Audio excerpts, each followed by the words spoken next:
Hey everyone, Meinke here from MLive.com, joined by Justin Rogers. We're at Ford Field where there's some pretty stunning numbers, I think, put up today. Justin, 137.8 being the passer rating, career best passer rating for Matthew Stafford, 3 being the touchdown catches for Calvin Johnson, 3.5 being the sacks for Ezekiel Ansah. Great game for the Lions, obviously a big win, 45-14 over the Eagles. That's 3 straight now. For Detroit, don't look now, but they're climbing slowly out of the cellar in the NFC North and making things a little more interesting for themselves. What was your big takeaway from today's game? I love the way Matthew Stafford's performing. I mentioned on Twitter, right when Meinke was fired, I would probably put the chances of Stafford being back here at 70-75%. Still really good, but the way that team was trending, having potential #1 draft pick, I wasn't certain.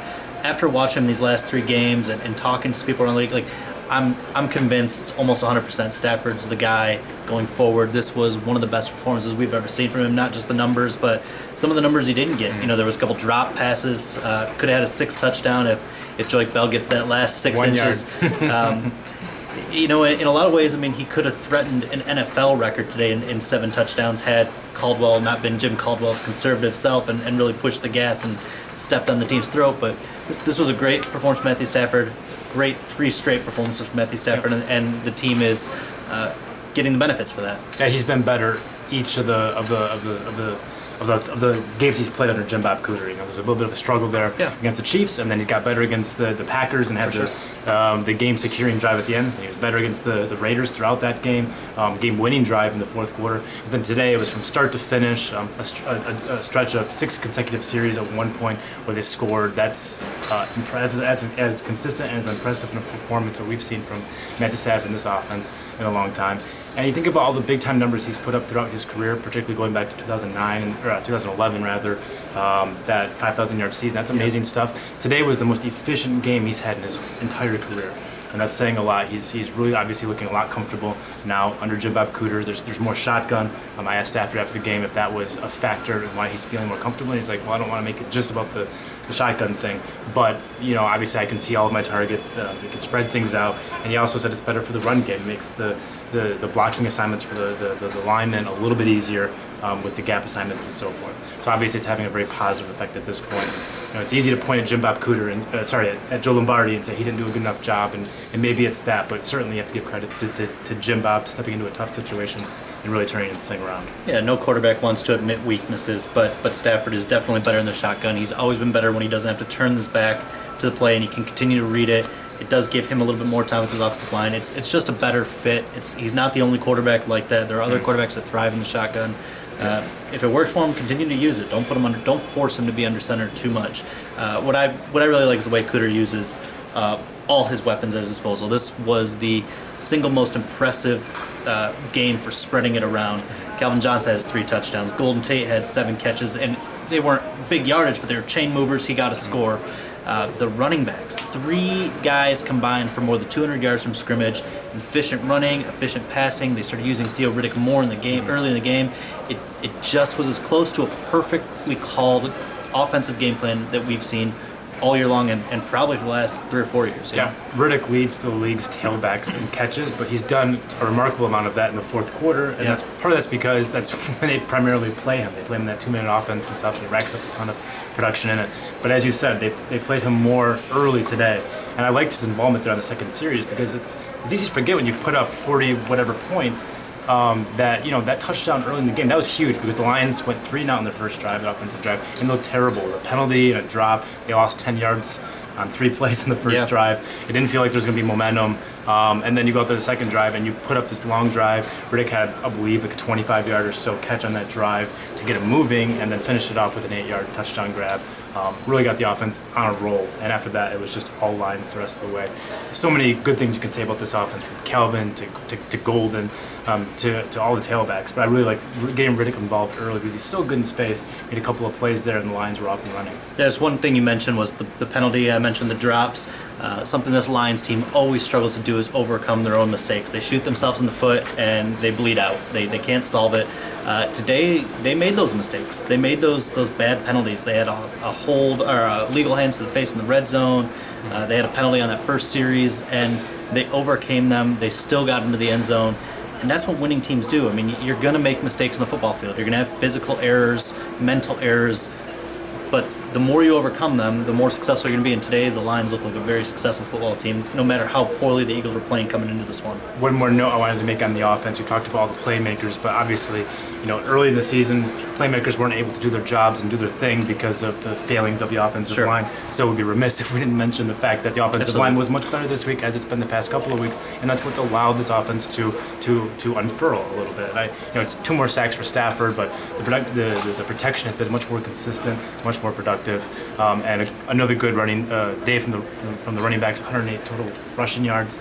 First time this season the Lions have had 100 yards in back-to-back games from the running back. So again, much better day. Leonard Warford did undergo testing for concussion late in the game, and it's unclear at this point if he passed that concussion protocol or not, but that's something to watch going forward. But certainly in this game, I thought the offensive line played very well once again for the second or third week in a row, I would say. And on the other side, the trenches defensive line continues to play phenomenal football. I mean, they're putting the offense in positions to win when the games are closer.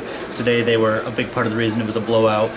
Great pressure. It wasn't just Ziggy Ansah. Ansah did, a lot of the heavy lifting on the sacks, the stat sheet, but Devin Taylor had a very nice game. Lodi Nada, Karan Reed, guys got pressure.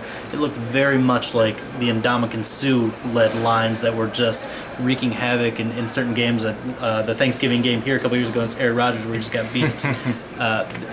It reminded me of that game. Another running back, a quality running back at DeMarco Murray, just completely shut down. Yep. That front four is doing their job, and really all 3 levels of the defense are playing great. Yeah, the rush defense has allowed less than 100 yards rushing in 3 consecutive weeks now, doing very good work. And it's 3 pretty good offenses too. And obviously Ziggy, you can't say enough about his performance with the 3.5 sacks. Goes from 4th in the league to tied for 1st in the league with J.J. Watt for the sack lead. Just a great season from him. Really, it's just amazing. Just his progression, really. And I would still say he's not raw fundamentally, but he's not exceptional. He's not polished, I would say, fundamentally. Yeah, he's still able, based off his athleticism, to do his thing. Caldwell was saying after the game, he has the 2nd lowest body fat in the team, which is crazy to think because he's 280 something pounds, and he's down with the receivers and whatnot in terms of body fat. That's crazy. But if you look back at the 2nd and 3rd level, I also like what I saw from the secondary. Glover Quinn went down, and they didn't miss a beat really.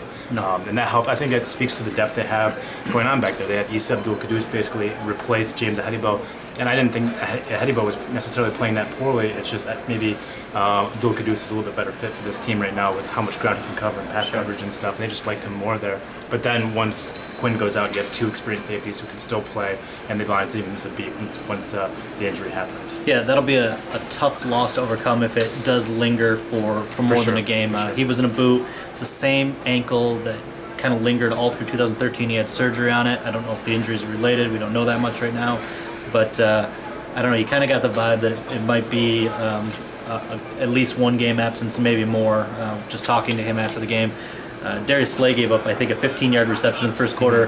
That was as much yards as he'd given up in the previous 3 games in man-to-man coverage. But again, after that, you didn't really see or hear his name. I think Nevin Lawson's playing a lot better than we're giving credit for because he's just kind of quiet piece. But he's really stepped in and played, I think, exceptional for Mathis, given the expectation level.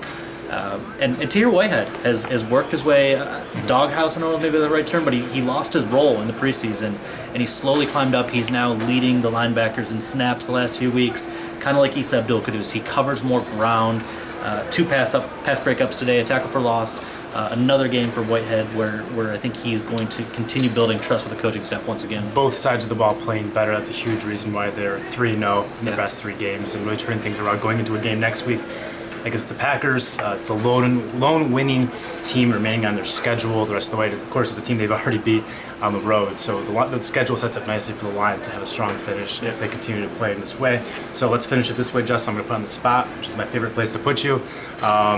We saw, Jim Caldwell obviously has, he's a popular guy among the Fords. Got an applause after the game from the Ford family. I heard it myself. They gave him an applause as he went through the hallway in the basement of Ford Field after the game. Clearly they're happy. Who knows what will happen to him once the GM is hired, but the more games he wins, the better ground he stands on. So let me ask you, percentage chance Jim Caldwell is back next year? It's really tough to answer, not it's knowing. It's impossible to answer, but it's fun to talk about, hypothetically. I'd say right now, maybe 30%. Okay. Yeah. I'd go about 25%, Yeah. and that's after saying like 5% about 2 weeks ago. I still think it's unlikely it's going to come down to the GM, as we both agree. Yeah. But it's also possible to me that if the Fords really like Jim Caldwell and really think that he forms the foundation for an immediate turnaround next year and avoid that total rebuild, it's possible they hire a GM who says they'll make Jim Caldwell work. And that's a possibility. Yeah, that's the thing is like you can't hire GM and force Caldwell on them, but we don't know their mindset. That can happen. And they certainly could be leaning towards somebody that's willing to keep Caldwell aboard at least for another season when he's got 2 years left on his contract. It might be more of a financial decision than we're willing to realize, but if they do finish 8-8. Something like that. It's a 7-1 finish. We've seen other teams carry momentum from season to season. There will be a strong argument there, whether people like it or not. We don't know what will happen, but the Lions are giving themselves possibilities and options, and as is Jim Caldwell. That's what happens when you win in this league, and the Lions are a winning team right now. Building some momentum going forward. There'll be a full week of practice going forward into next Thursday's game, primetime game here against the Packers. We'll be all over it. For Justin Rogers, I'm Kyle Meinke. We are MLive. Keep it right here.